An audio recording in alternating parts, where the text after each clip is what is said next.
યાત્રાધામ દ્વારકામાં જાહેરનામાના કાયદાના લીરેલીરા ઉડાડ્યા.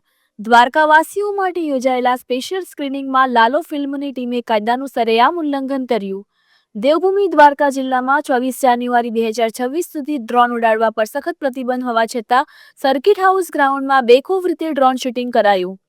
તંત્રની મીઠી નજર હેઠળ અધિક કલેક્ટરના જાહેરનામાની એસી-તેસી કરીને ફિલ્મ ટીમે સુરક્ષા વ્યવસ્થાના ધજાગરા ઉડાડ્યા. શું નિયમો ફક્ત સામાન્ય જનતા માટે જ છે? વીઆઈપી પ્રોગ્રામ અને રાજકારણીઓના ફંક્શનમાં ડ્રોનની મંજૂરી મેળવવી રમત વાત છે?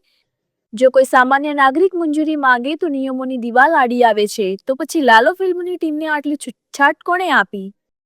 જાહેર શાંતિ અને સલામતીના નામે લાગુ કરાયેલા પ્રતિબંધનો ભંગ કરનારાઓ સામે તંત્ર લાલ આંખ ક્યારે કરશે?